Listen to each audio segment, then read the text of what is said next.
butt buck. And then 2 does right there. The beautiful sunrise here. A little windy.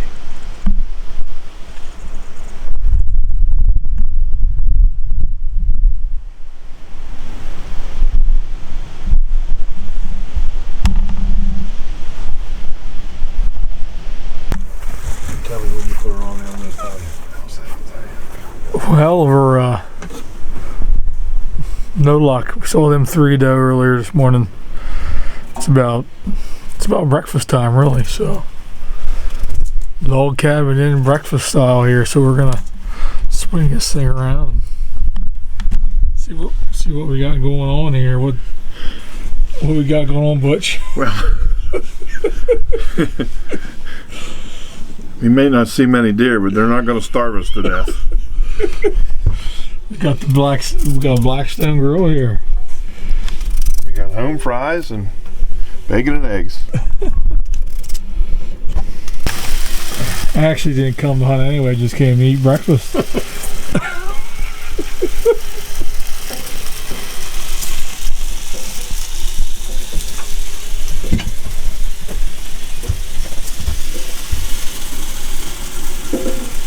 This old Dunkin Donnie right there with one of his bucks. 2010.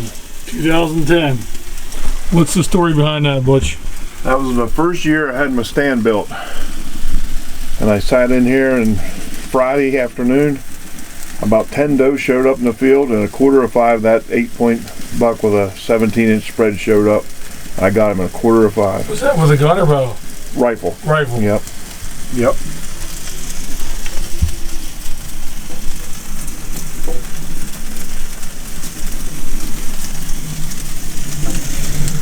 Butch has got a nice little hunting shack here. It used to be just this side over here, which may be, we think it's about 5 feet. Yeah, it's about 5 by 5. Now we put an 8 by 8 addition on.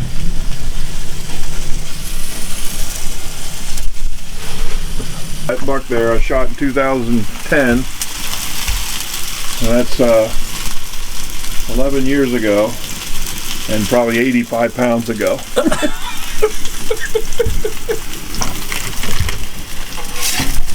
Believe it or not, everybody, Butch used to be a high school basketball star. I was a the pride of Newport Buffaloes, 1978. Yep. Hard to believe. State champs?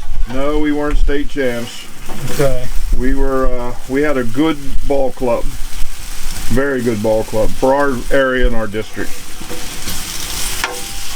What were you, the center or the forward? I was a forward. Yep. Yeah. Me and another guy were able to dunk our senior year. Your fans, how we got to know each other, Bill? So, my first recollection of meeting you was when you came to the race shop. Yep. And I remember what you were wearing. As silly as that sounds, you were dressed in full camouflage. Yeah. Yeah. What year do you think that was? I'd say 2003 or 4. I figure it's early 2000s. Yeah, I was traveling with the comps. Yep. And we come down there and I actually helped them a little bit, sponsorship, and then 2006 is when I got my car, and then you and your dad helped me with my car. Yep. So Butch my vintage car. Yep. Butch had a vintage car. It was a sprint car. Yep. A Swindell replica. Yep. Of the TMC. Speaking of that, I seen they just did somebody did a little video of they were at the Annette shop. Yeah, I saw that too. You saw that? Yep. Yeah. They had the original car there, yeah. One of Sammy's cars. Yep. The daughter and the brother have it. Yes. I think Harold died. You did. Yeah. So. But I had a vintage sprint car for 10 years. Every year in the spring I'd bring it down and Billy would go over it for me and give me a once over. Yep. And you remember one year we started it there in your driveway from your dad's house. Yeah. And the steering column broke and I ended up in the trees.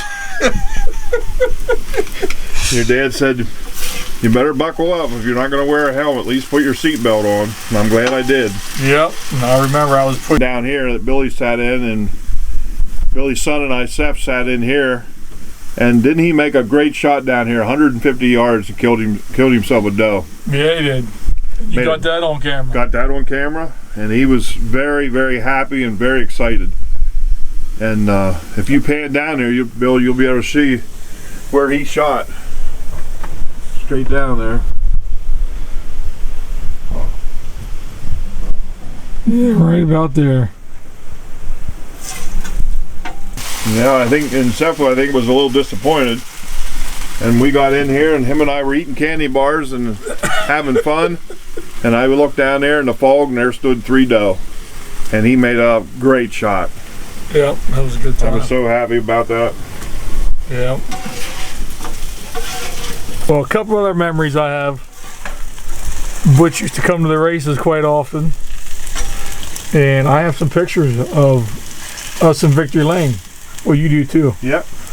But Trailways a couple times. Lincoln. And Port Royal. And Port Royal. Well, I remember a couple times at Port Royal, Butch was standing in the infield at turn 4.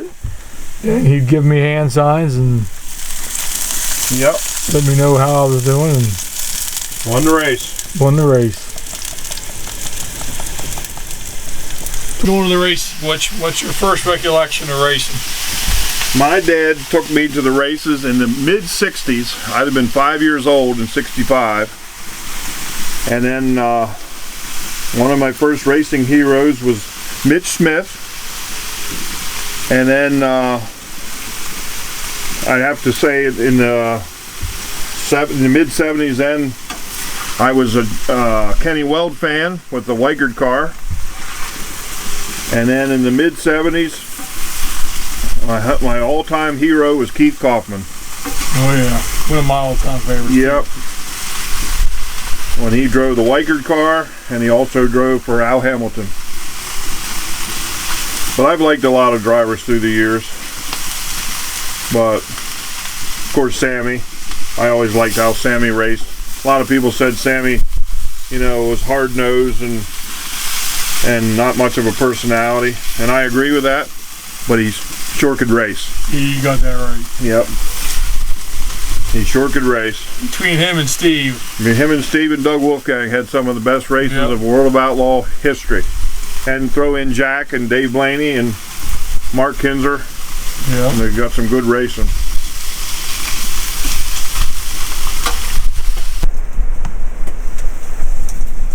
Is Larson and Danny friends?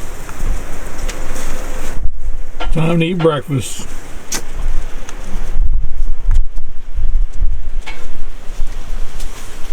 Butch did a hell of a job cooking breakfast here. But you're a man of many hats.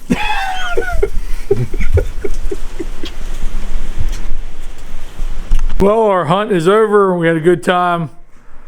Did see some deer. Beautiful morning out. Butch made us breakfast. We ate good. We didn't see much, but we ate good. And we had good entertainment the whole time. So we're back at the Butch's place here, and we're going to give you a little tour of pretty cool shop. This used to be a race shop, Butch's TMC car, and then now it's more of a man cave. Man cave. So tell us, Butch, about what. Let's just start over here and give us a little. Well, most of these gobblers are all shot right around here, and they're all long beards. And then there's quite a few bucks from shot right around here from where Bill and I just hunted, and then some of the other bucks I got in Texas.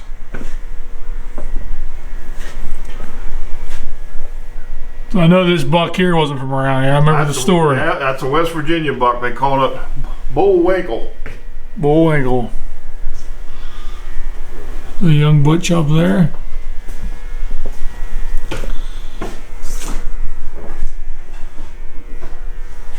What would be the best story of any of these? Anything hanging up here you got? What would be the one that sticks out?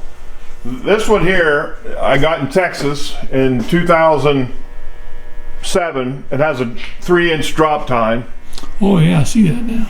And then the one beside it is the one that we told the story about in 2010. I killed this 8-point out of the same stand we were just in this morning. The last Friday of buck season, or the first Friday of buck season. So they're probably some of my nicest bucks. Those two there. That was local in Texas. I see some pretty famous people on this wall, Butch. Like this guy right here. Well, they're both famous. That's Mike, works for Allen Crimes, and that's my buddy Denny Kohler. Yeah. That's been in racing.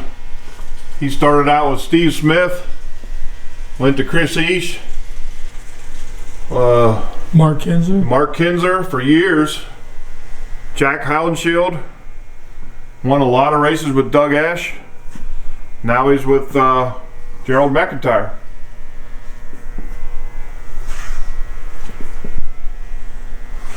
Pretty cool. I always get excited to look around your shop. So then we move into the racing part of the shop. Let me tell you real quick about this. This is a soapbox derby that my father and I made in 1972, and I won the homemade division at the Newport JC Soapbox Derby in 1972, and my dad stored it for 45 years until my sister moved away out of her garage, and I had to bring it up here. And here's a picture of me in 1972. So when you won, what did you get? A little trophy. Little trophy. Yeah.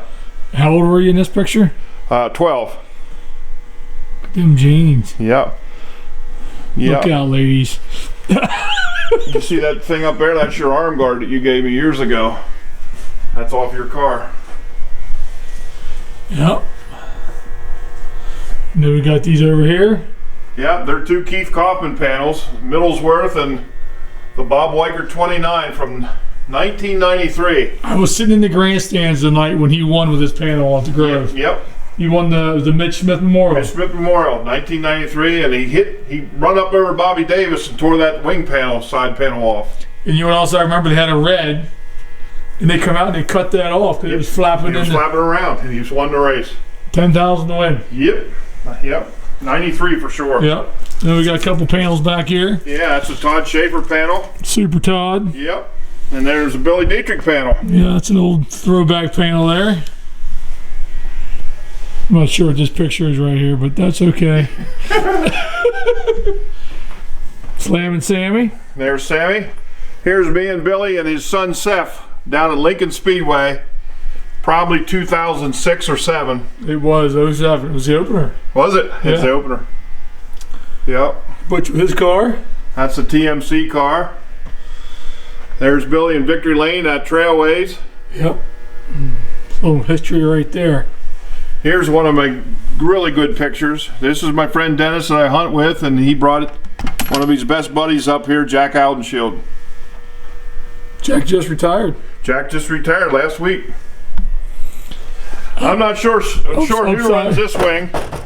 That's Double D. Double D. And that's a Doug Esch wing. Here's my father and my Uncle Red and a racing legend between them, Cowboy Jim Kennedy. That was at Path Valley, probably 2005. Cowboy Jim. Yep. That's Billy Dietrich up there above the window. Yeah, man. America. This is my dad up here in the TMC. When I first got it, he climbed in for some pictures. And then this is my good friend Al. Billy and I's good friend Al, and me at Williams Grove. Al had a original Al Hamilton 77 from 1996 driven by Fred Raymer, and that was my TMC car. And there you are again at Hagerstown. Yep, there we are at Hagerstown.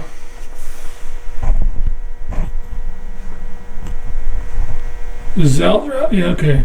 Yeah, Al's driving. Yep. You know, if Travis was driving, there's 2 legends right there. There's, in my opinion, the 2 best sprint car drivers of all time, Steve Kinzer and Sammy Swindell. No doubt. There's Dunkin Donnie and Victor Lane, the Grove. Keith Kaufman. Yeah. Well, we had fun. I came. We hunted. You know, We deer hunting's a challenge. You know, the weather changed. Last week it was 25 degrees here for 4 days in a row, and we saw a lot of deer. And today it's 55 degrees. We saw 3 doe. It's going to be 60. Yeah, it's going to be 60 later today. The weather has a lot to do with deer hunting. It's windy and it got warm. In my opinion, the weather so far has not been ideal for hunting at all. Yeah, it's probably one of it never got. We had them days last week where it got cold, but then it came right back up. Yep. For the exception of last week, October's been very, very warm for archery hunting. Not very little deer movement. But hopefully it'll get better here in the next week or so. Yeah. And then, of course, a lot of the old timers say the rut's late because of how warm it's been. So I'd have to say, yeah. So we're going to wrap it up. On to the next time, wherever that might be. And Butch, thank you. Good time, Billy, as always. Till next time.